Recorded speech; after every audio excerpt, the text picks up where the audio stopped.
participants come in, and we'll start soon.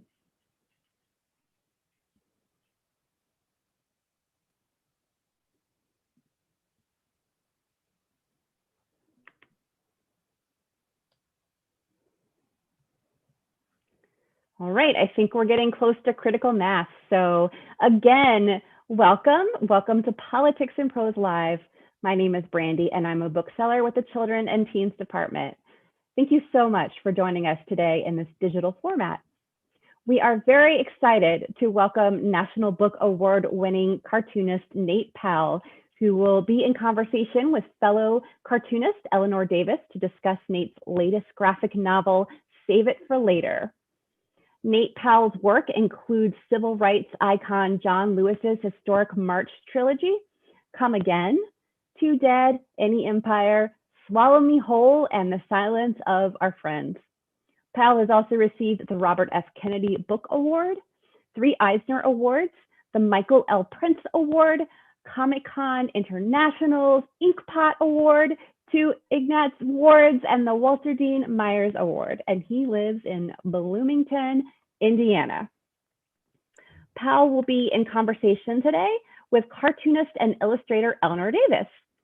Her books include How to Be Happy, oops, I scrolled too far, How to Be Happy, You and a Bike and a Road, Why Art, and The Secret Science Alliance and the Copycat Crook. What a great title. Her graphic novel, The Hard Tomorrow, has been recently released, and she lives in Athens, Georgia, pre-COVID, and Tucson, Arizona, mid-COVID. Tonight's conversation is followed by a Q&A. For today's event, you can ask the author a question, either of them, a question by clicking on the Q&A at the bottom of your screen. If you see a question that you like, or you have the same question, you can bump it up by clicking the thumbs up button. You can also click on the link in the chat to get your own copy of Save It for Later. And we do have signed book plates while supplies last. All right, I'm going to turn it over to you, Nate and Eleanor. Thanks, y'all. Thanks, everyone who I cannot see out there in the ether for tuning in. And thank you very much, Eleanor, and everybody for Politics and Prose. Yeah, I'm just so delighted to be here and delighted to get to talk with you, Nate, about this really extraordinary book that you've created and that everybody's going to get to read. It's just a thrill.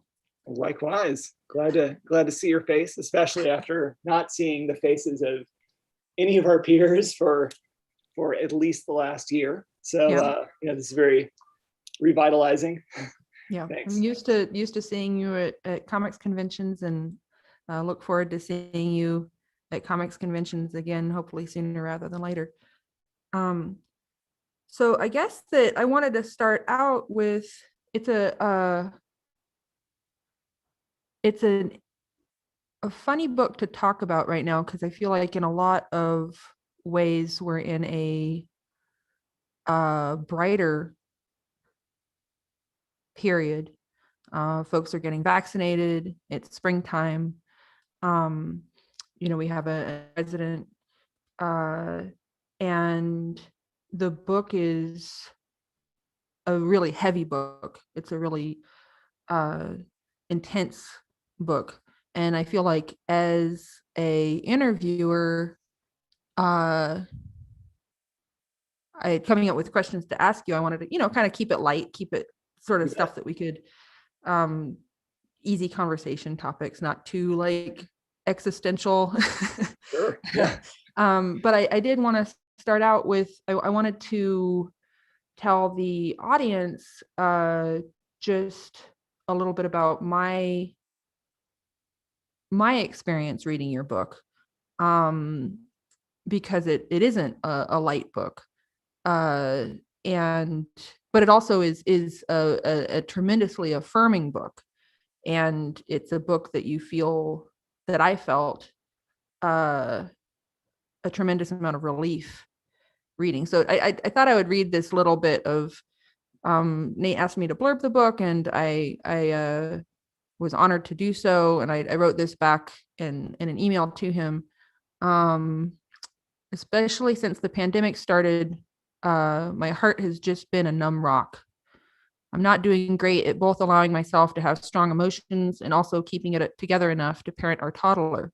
So I usually choose the latter, and I don't cry or feel or think much.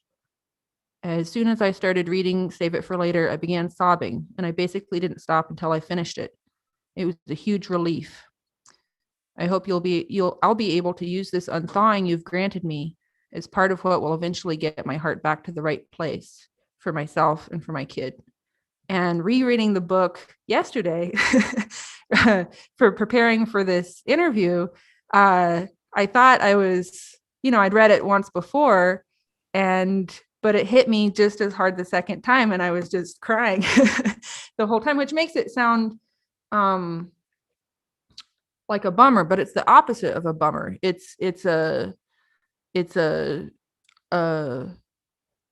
just this tremendous work of sincerity and love that is almost frighteningly sincere, I think, and sometimes. That's my general goal as a cartoonist. It's just sincerity bombs all day long. Yeah, so I guess I was wondering, is that hard? Like, doesn't it feel vulnerable to make work that is that sincere? When I'm in the process of making my comics, and I feel like this is where my, as a general aside, Eleanor and I both make fiction and nonfiction. So in my fiction and nonfiction, that kind of flows very automatically. That's really what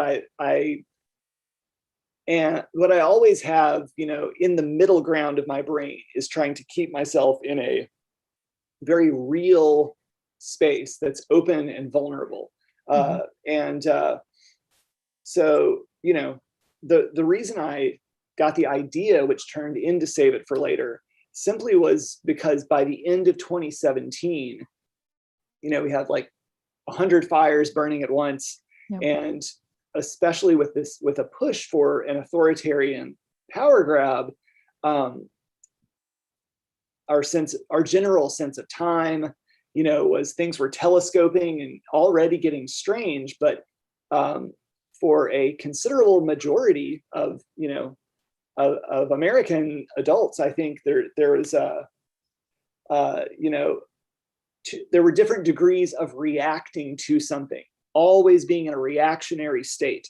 And I sensed within myself and immediately recognized that this has to be a very broadly shared experience, resistance or hesitation to kind of airing any personal anxieties, fears, sadness, a sense of loss that wasn't easily definable in a social and political way, but the subjective experiences, which I would catch myself thinking like, oh, there's just not enough bandwidth for this. This is just like me being sorry for something, not recognizing, it took a minute for me to recognize that was another part and parcel of the authoritarian power grab, was removing that personal space between people, anywhere outside of your closest circle, to air your vulnerabilities and air your anxieties and fears. So originally I was going to just make this a nice slim 96-page book. I wanted to finish it in like 6 months, and the idea was to like get it as boots on the ground and just publish it as quickly as possible. That changed over time as I started working on, other projects, other essays that started blending and combining with this. And then I realized that this book was turning into something else. But during that process, that was my therapy, basically. That was helping me not only collect my thoughts, but recognize my feelings, recognizing my failures to react appropriately sometimes, recognizing where I was becoming my own worst enemy or my family's worst enemy. Like a lot of that was the process of like learning to deal with stress and make and let something productive come out of it. Once the book was done, ever since then, it's been like, I finished the book 5 months ago, like a week before election day. And it has been interesting because a lot of that doubt and anxiety, particularly about, to some degree, putting myself out there in a vulnerable spot, that's where the doubt creeps in, when there's nothing you can do to change what you're making. But these are ideas and experiences that haven't yet made it out to the rest of the world in the form of a book. And so you feel kind of emotionally arrested, and you're like, wait, can I take it all back? And so what I would do actually is like over the last month, about once a week, I would, I couldn't sleep maybe one night a week, and I'd be like, oh, I really messed this one up or whatever. And I would have to go kind of like reread the book, and it'd be like, no, my thoughts and feelings are like, I feel like I'm in a really good spot. I communicated what I wanted to communicate. I tried to be clear as a cartoonist in making my character in the book open to, being full of mistakes and shortcomings and overreactions. And that's a part of it. Every time I read it, I was like, no, this is going to be okay. So yeah, it was really a mixed bag. None of the anxiety while I was making it. And then it all kicked in when there was nothing else I can add to the book or take away. Yeah, that's so interesting. I feel like there's the book is like a combination of almost like reportage, because you talk about the early days of, you talk about Trump's election in 2016, and the early days of the Trump administration, the Women's March, the Muslim ban.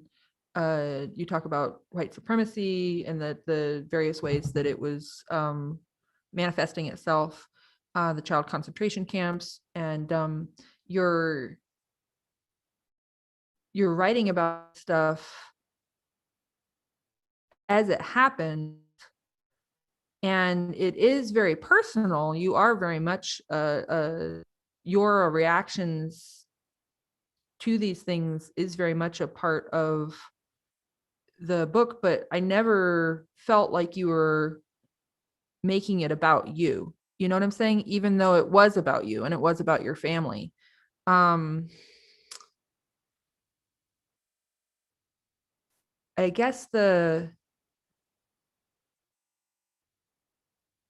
was a difficult balance to try to strike, because I haven't done first person memoir or autobiographical comics in quite a while. And I really, like, before I felt the imperative to make this specific account, I had no interest in returning to that world for my foreseeable future. So yeah, I think that's a particular cartoonist, especially like what we nerds would refer to as a sad boy worry, where, like, you want to make sure that you're doing whatever you can do that's not just avoiding navel gazing, but avoiding making it all about you. And yes, the irony is that the only way I found that excusable in the context of Save It for Later is the fact that the reason why I wanted to tell my story was because, ironically, my experience wasn't particularly unique. It was the fact that a considerable majority of people had, quite similar, personal and family experiences, observations, and doubts. But it was simply the fact that I felt that space hadn't really been carved out to kind of be like, we're not gonna be able to work past and repair from this unless we have the space to confront the personal side of political and confront the ways it's already impacted our lives. Yeah.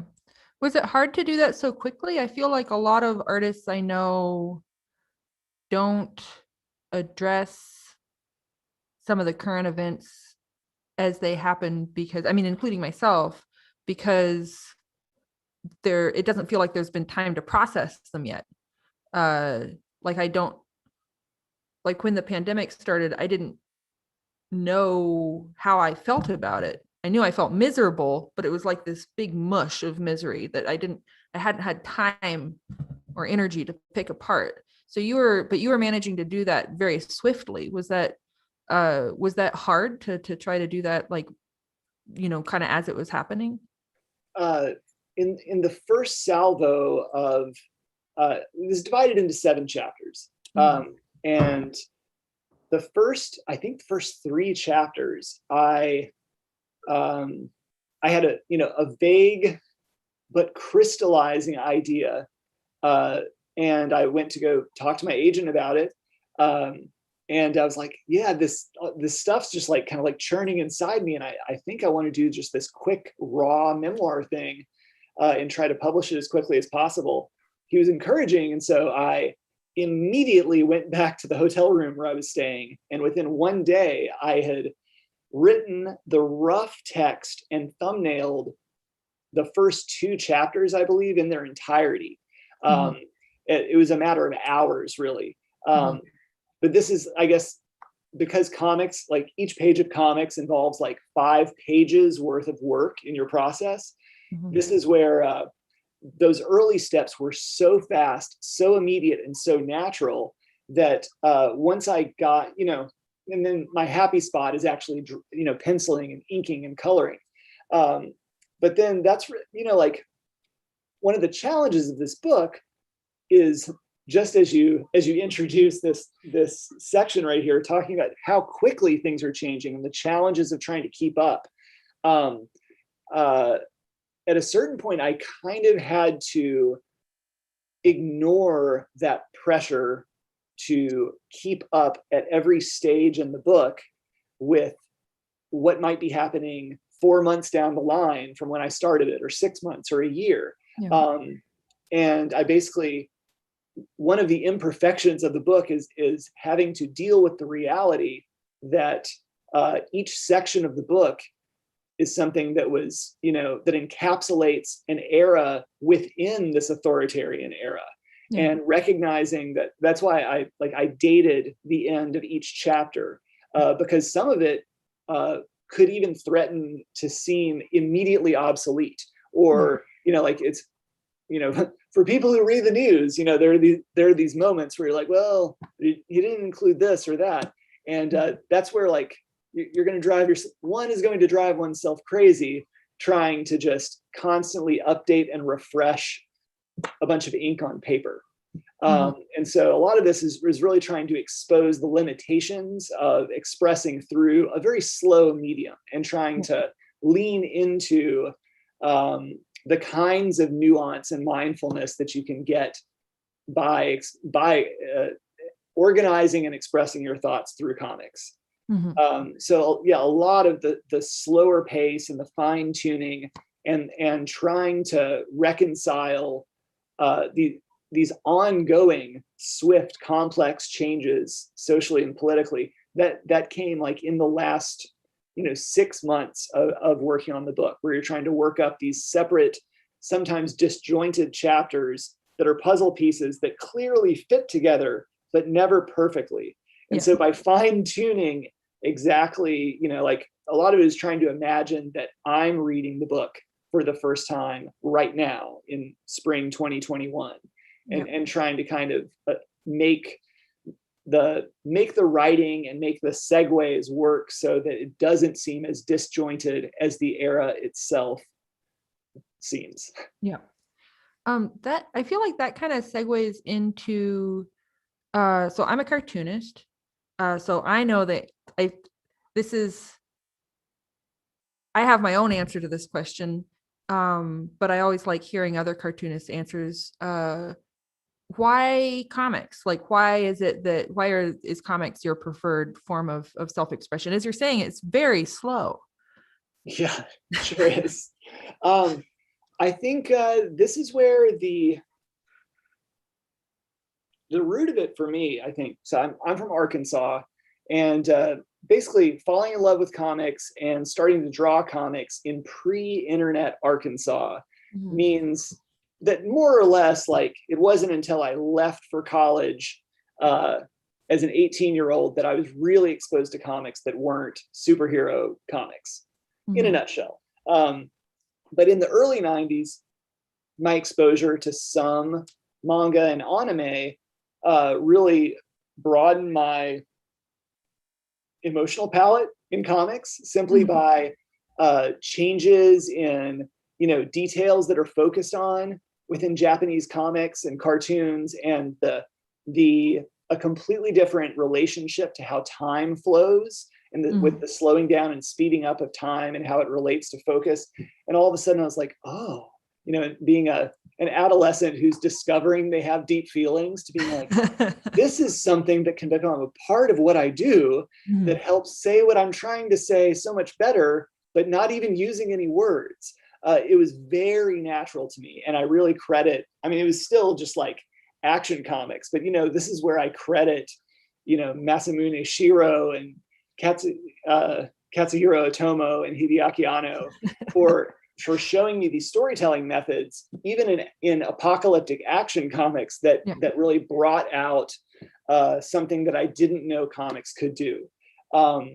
It's and a lot of it really is like, this is where I feel so lucky every day that comics as a medium, we're always like vying for legitimacy, and we always have like imposter syndrome as cartoonists, but at the same time, comics literacy has successfully embedded itself just enough that I think a lot of more sophisticated comics techniques, or at least just like getting nonverbal information out there communicated through the art and the panels and through the sequences, it's not something that you have to explain necessarily anymore. I think people are a lot more receptive to simply the experience of moving through comics. And I feel like that takes a lot of the pressure off.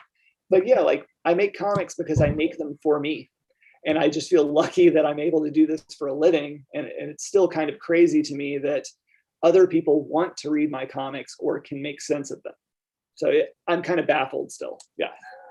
Thank God. Do you want to start your slideshow to show some examples of your work from Save It for Later? Yeah. Okay. So gang, invisible book crew out there in the world. This is just like basically an overview of some pages and panels from Save It for Later, as well as some pages and panels from The Hard Tomorrow by the great and fantastic Eleanor Davis. And they're basically selected to give a general sense of what's in the books, but also, sort of as an interplay with each other. Eleanor's panels are the ones which are all black and white line art, and mine have some kind of ink wash. So that's all you need to know. Okay. Here we go. Let me start this from the beginning. Actually, this can just keep going. Okay, here's little cosplay. Oh, here, I'll start this over. There we go. Technology. Okay. Anyway, here we are. We're back, but in a tinier form here in the corner of my screen. You go right ahead. Yes, sorry, I lost my set of questions. So then the next question I had is, now that we know a little bit about your comics trajectory, can you tell us a little bit about your political trajectory? Because in Save It for Later, you talk a little bit about being a little kid who really loves G.I. Joes and is really interested in like the military aesthetic, and being a little bit about being a punk teen know-it-all. And then today you're a artist activist, and you're very politically engaged. So can you tell us a little bit about that your political trajectory? Sure. So I was born in the late 70s. I'm from a multi-generational military family. And so, I grew up as a kid during the Reagan era, like on a nuclear missile base in Montana, and as a G.I. Joe kid, just off base in Alabama. So a lot of this is also where comics comes in, because it wasn't just that I liked, it wasn't just like the imaginative play, like in the woods and swamps and playing with G.I. Joe toys. I was really into G.I. Joe comics. And it wasn't until I was an adult that I really, well, read interviews and reread the books, but I realized that Larry Hama, the writer of all these G.I. Joe comics, was coming not only from a place of experience, but also like coming from a very thoughtful and nuanced perspective beyond his job to come up with like 300 fully fleshed out characters as part of this toy property. And so there were some questions posited within G.I. Joe comics, of all things, that kind of led me to this other book he edited called The Nam, which was much more realistic and was patterned after the realistic experiences of drafted teenagers in the Vietnam War, with each issue lasting for a month of these teenagers' tours of duty. This comic really opened up my ability to ask questions of my dad about military service, about power, about violence, weapons, politics. And for like at my level as an 8 or 9-year-old, he did a fantastic job, answering those questions with as much nuance as possible. What really, more than anything else, gave me a social conscience, I think, is at about 11 or 12, the powerful combination of thrash metal and the X-Men. And a lot of it is like 80s thrash metal we're in the final decade of the Cold War. So the concept of, complete nuclear oblivion is still fresh and on everyone's minds, but also the lampooning of establishments in power and of global figureheads was really important. And in particular, the thrash band Anthrax, for being an upfront, anti-racist, anti-nationalist band that would sing songs about Native American genocide and mistreatment. And Anthrax, made a deep impression. At the same time, I got into Chris Claremont's X-Men, which allowed me to see for the first time like racism, sexism, homophobia, xenophobia, nationalism in the world around me as my worldview expanded, filtered through these fantasy adventures. X-Men is basically a soap opera just with superpowers. It has a very different and satisfying vibe. I'm actually rereading the entire run of X-Men with my 9-year-old right now, and it's been so satisfying. And again, it has opened up so much conversation between my 9-year-old and I, because of the references and the subtext and the context within the pages of X-Men. And right after that, then I got involved in underground punk in my town, particularly in the 1990s. Little Rock, Arkansas had one of the most active and vibrant and interconnected punk scenes in America. Since this is politics and prose, I'll mention that its prime source of influence was the DC punk scene. And through that, finally, I was drawing my own comics and starting to self-publish them. But because of going to shows and stuff, seeing other teenage kids who were putting their feelings into zines, who were putting out their own tapes and records, but also exchanging ideas. So a lot of my sense of being able to do something in my world or in my community came through other teenagers in punk. So a lot of the earliest things I would have been involved with are like an awareness of our local cop watch program, and attempts to monitor police abuse in like the mid 90s, and being aware of like counter protests against Klan rallies at the Arkansas State Capitol. A long-standing program called Food Not Bombs, which has been going on for 4 decades, which basically redistributes unused food from local restaurants and grocery stores, and basically cooks meals and serves them in public for free to anyone who shows up. The point being that this, in the spirit of nonviolent protest, is also often illegal. And so it's one of these things where any any troubles or tangles with the law further highlights how much food we waste, how many people need food, and what the pecking order is for who gets to enjoy food in public. Mm-hmm. That just, as I moved through and past college, a lot of that turned into being involved in, what I will call like the anti-corporate global justice movement of the late 90s and early 2000s. Anti-war protests of the early 2000s. A lot of my energy, it's not like I was putting a lot, frankly, it's not like I was putting a lot of energy into the activism as like a 20 to 22-year-old, like I should have been. I was still pursuing my own things and going on tour with my band and making my comics. But a lot of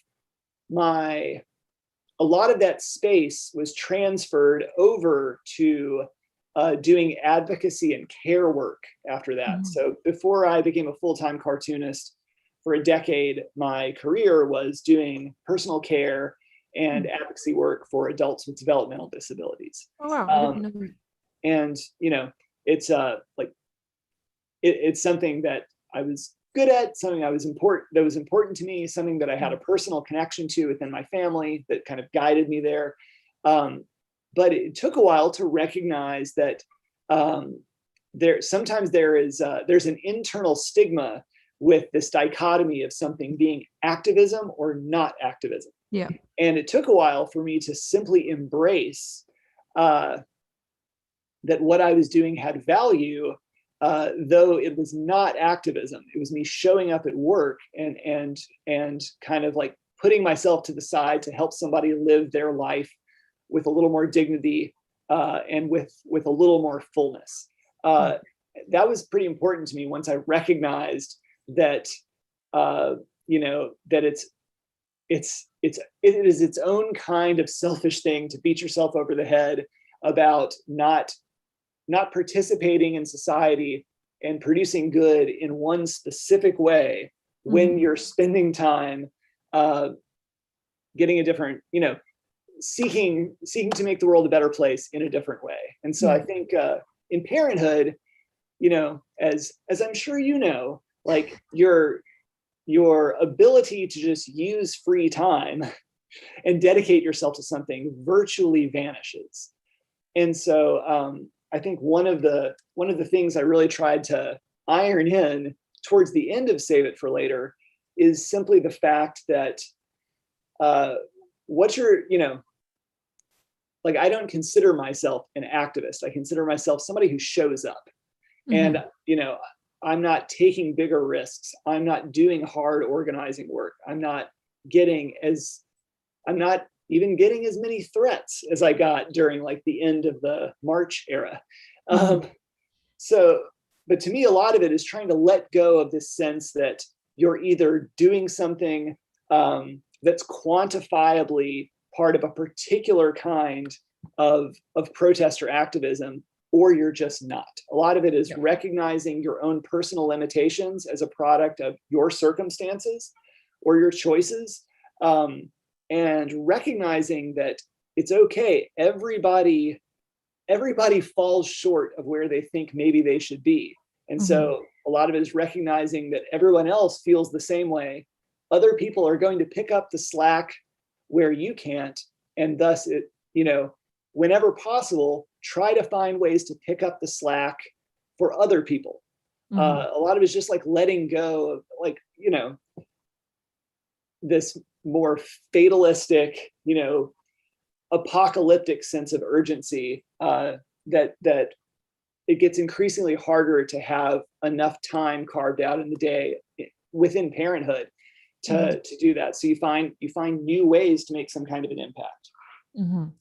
It's really interesting to hear you say that, and reassuring, personally reassuring, but also kind of sad in a way too, because I think of you as being one of the most consistently engaged people I know, in terms of staying with eyes open, staying emotionally available and aware of the things going on around you, and consistently speaking out. Not only, I know you have a active online presence, but also in one of the most emotional and powerful parts to me of Save It for Later was in the beginning of the book, you showed, being part of these mass protests, protesting the Muslim ban, and the feeling of camaraderie and strength that you get from being part of a crowd of people who are speaking out against injustice. That's a huge part of, that's the whole point almost of the March series that you did with Congressman Lewis, is that the importance of marching and being part of that crowd. But then towards the end of the book, in the middle, you the news comes out about the child concentration camps at the border, where the children were being separated from their parents, and there was no march planned for your town. There wasn't a rally for you to go to a group for you to be part of. And so you, sorry, I get choked up just thinking about it because it's such an intense thing to do. So you went by yourself. You made your own sign that said child concentration camps are evil, and walked around and around your courthouse downtown, which I think is one of the reasons I've done a lot of protesting. I mean, not, my share of protesting, and I've never done anything like that. And even the idea of doing something like that, I think for most people is too intense. Oh yeah, it was pretty intense. It looked, the way that you described it was very intense. So for you, who I look to as somebody who's a inspiration in terms of having a moral clarity and engagement, for even you to feel frustrated sometimes is edifying. Surprising. I appreciate you saying that, because it, again, like this is another thing where I'm now realizing how much my own brain has changed in the last 13 months of pandemic. My family and I think we only were a part of maybe 2 large protests here early in the summer. And a lot of that was still with all the attendant anxiety of the pandemic raging all around us. But a lot of navigating a healthier space where you feel like you can get something done that's not just falling into, the mental poison of social media, of feeling like, because we have these routines in our lives and you're reading news on your phone and you're engaging on your phone, it can be really easy to get locked into the limitations of the phone. So the final chapter sequentially in Save It for Later is called Wingnut. And half of it is really about trying to find more productive uses of my time when I can sense my entire day. And this is where, like, I'm talking about just normal, like trying to get my pages done for a book and doing dad stuff and like getting bath time going and everything. Like, when, like recognizing that you have to pull Jedi mind tricks on yourself in order to be able to do the mundane stuff that we all need to do.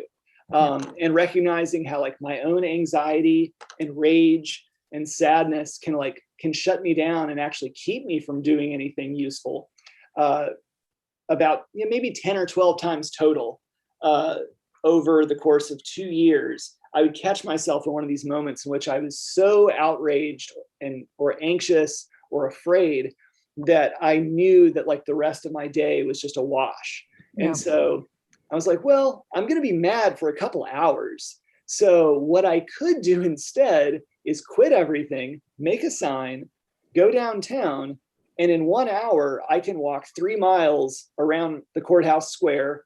And, after I did it a couple of times, I was like, well, I passed X number of cars and X number of people, maybe up to 1,000 people saw the sign each time. I engaged with 50 people each time. And a lot of it was trying to Jedi mind trick myself out of like being like, oh, I've just turned into like a wacky dude walking around with a sandwich board. Yeah. And trying to be like, okay, I have about 2 seconds anytime someone interacts with me. What is something useful I can do with something useful I can say with 2 seconds? Yeah. Instead of, I don't know, this is the kind of thing, especially living in a nominally progressive college town where a lot of this can very easily turn into something that's kind of like a big pat on the back. Like, oh, look at me, I've got a sign. So a lot of it is being aware of like how close some of this is teetering on being useless and still being able to tip it towards hopefully being useful and generating, again, a space where more people that I know feel the same way, feel more comfortable with being louder and being more consistent. Yeah. And then I could just get home and get back to work because I didn't just angrily retweet all afternoon. Well, I really think, just to kind of wrap it up, I feel like that you're doing those solo marches does the same. I feel like you're granting people through that action the same thing that you're granting folks through your comics, which is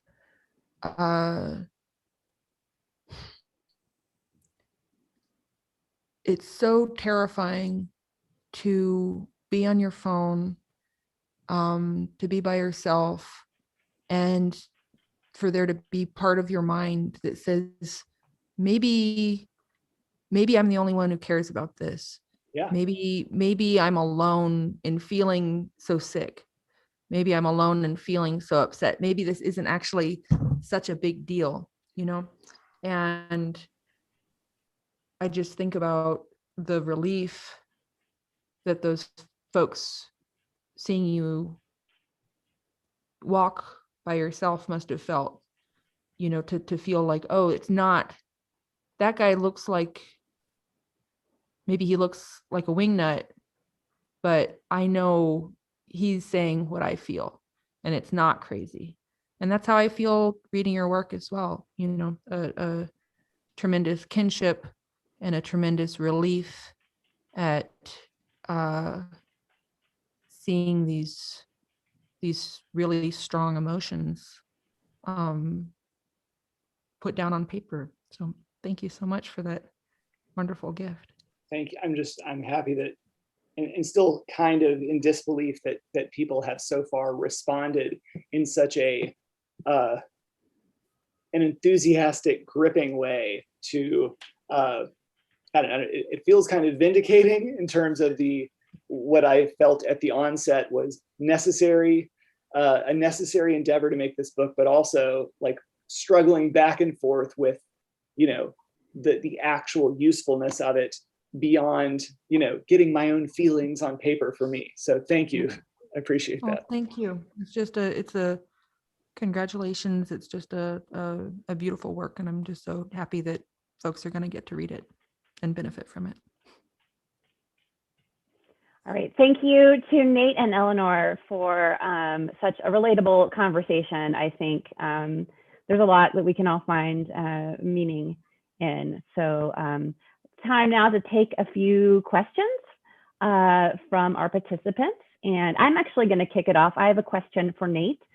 Sure. I am wondering how you navigated the experience of writing about your family and how what kind of conversations you had with them as you went through this process about how they were going to be depicted and what was going to be included.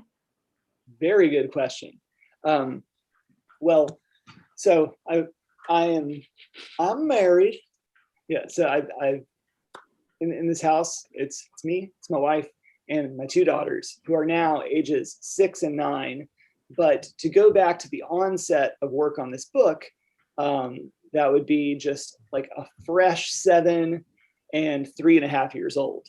But the bulk of this book is writing about, moving through and explaining these very complicated things at the level of 4 to 8-year-olds, basically. Because most of it has to do with my character interacting with my older daughter specifically. And both of my kids and many of the children depicted as characters throughout the book are anthropomorphic. They're usually a unicorn, a pony, some kind of equestrian. And on one level, that was a basic kind of consent consideration for me. It's like I'm trying whenever possible to really just speak for and about myself, but my experiences are inseparable from my family's experiences to a large extent. And so knowing there was no way around it, I was like, one thing I can do that helps take a little bit of that sting off, especially as we grow older together. What was basically like, okay, by simply having one layer that sort of helps divide the rest of my family's existence in terms of likeness, that helped. The second purpose is actually had to do more with on the other end of readership by making my kids' characters in the book not look necessarily like my kids. It hopefully allows a reader to project, even unconsciously, to automatically project their own family's experiences or their own interactions with young people into their reading experience. And a lot of that is just some of like the magic of comics. Like you're able to utilize these tools, which are nonverbal, which are implicit, which don't have to be explained, and when they work, they work. My wife and I are very much on the same page. She is a social worker and like a child and parenting expert, and I just really lucked out in terms of like so many parenting issues and world issues, like in terms of her being the first person I go to for so much of this, and helping kind of like filter through a lot of doubts and intense extreme emotions and responses to things. But we are also, opposites in very healthy ways. Like she is a much more introverted person than I am. At times we seem comical, and then I'm just like, and, she certainly keeps to herself a lot more. And so that was actually a pretty seamless thing. Like we've done comics together with her as a writer and me as an artist in years previous. So I'm comfortable depicting her as a character in comics, but a lot of it is simply like, note to self, don't overdo it. Don't ruin a good thing.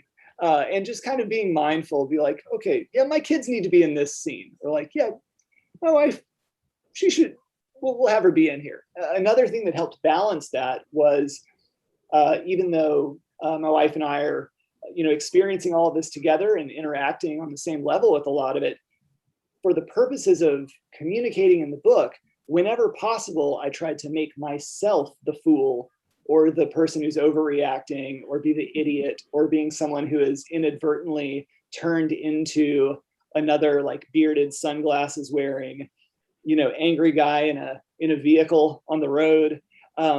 There are a lot of moments where this is nonfiction, but there is storytelling at play. And so that was one of my balance moments. Like, I'm going to make myself the idiot whenever possible and take the shortcomings off anyone else in my family unit. That's a great way to stay safe. Yeah. So we've got some questions from our participants. Donna asks, in addition to encouraging activism and engagement, do you think your book will help facilitate conversations between parents or parents and their kids? Yes. this book occupies an interesting spot. You know, it's a book that's basically for adults, but and that expands, you know, to include adolescents and young people, but it's essentially for adults speaking about complex issues at the level of the young people in their life. So trying to boil down complex issues to a simple level. And so it's read in that way at times. Like there are times where it's oddly challenging to read when it's not just you talking to your own kids, when you're reading someone else talking to their own kids in a very simple way, and trying to recognize you have to know when to stop, when is too much information, or when you're simply scaring your kid. But the fact that, you know, many of these conversations have to happen. So I think a lot of it is setting those risks up by example, and not really getting a how-to guide, but simply laying out specific experiences that I had with my kids, and showing that, like, for a lot of the trickier conversations, there isn't like a secret code that's going to let you explain this stuff. A lot of it is trying to look through your kids' eyes and think about the people in their life and what their worldview is like, what their sense of community is, and who's in it, who are the people in your neighborhood, and trying to come at them at that level and not beyond it. I think that was the most helpful for me, because I didn't really recognize I was doing that until I was really starting to write it out in the pages of the book. So to me, that's a big part. And a lot of it is just like, you know, parents are like, we're all just winging it. Everybody's just winging it, just doing the best they can. And I think that's half of the challenge and the anxiety, like, within a parent's mind, is thinking that somehow, you know, that you yourself as a parent are the one who's not figuring it out the right way. But in just recognizing that, like, there's no neat answer. The question is, like, be mindful of, like, what do your kids see, and ask questions about what do they notice, and, like, what are their immediate surroundings, and really lay out these things in relation to what their little world is. Thank you. We have another question that comes from Robert, who says, y'all have spent extended time in the South. How has the geography and history of the area come into play with your artwork and your activism? Well, I think, so I moved up here to the lower Midwest, to Southern Indiana 17 years ago. And before that, I lived up and down the East Coast for many years. But it wasn't until I really settled here, maybe in 2007, I was able to kind of look around, and finally, a lot of it is thanks to reading, like, James Loewen's Sundown Towns, A Hidden Dimension of American Racism, was revolutionary in terms of challenging my concept of the American South, because the central point of that book is that the concept of the Southern sundown town is virtually non-existent. There are a couple dozen sundown towns, but thousands of them exist outside the American South. In fact, like, roughly 500 in my state, roughly 500 next door in Illinois. And a lot of it sort of like challenging a lot of notions I had as a Generation X Southerner, taught by baby boomer Southerners, that, you know, like, the South is the backwards racist part of America, and really carrying that with me in a way that I didn't realize I had. And once I sort of started exploring that helped me look around and notice my environment in a new way, notice the lower Midwest. And that informed a lot of my work on the book Any Empire, and a lot of the unanswered questions that didn't make it into that book wound up being the seeds that led to Save It for Later. So I think that my experience as somebody who has left the South indefinitely, but it's still what I consider my home. It's still the place I love the most. I think my experience as someone who doesn't live there has led to a much more enriching, complicated view of the South, and I think it's been a much fuller and more realistic portrait of it as well. What about you, Eleanor?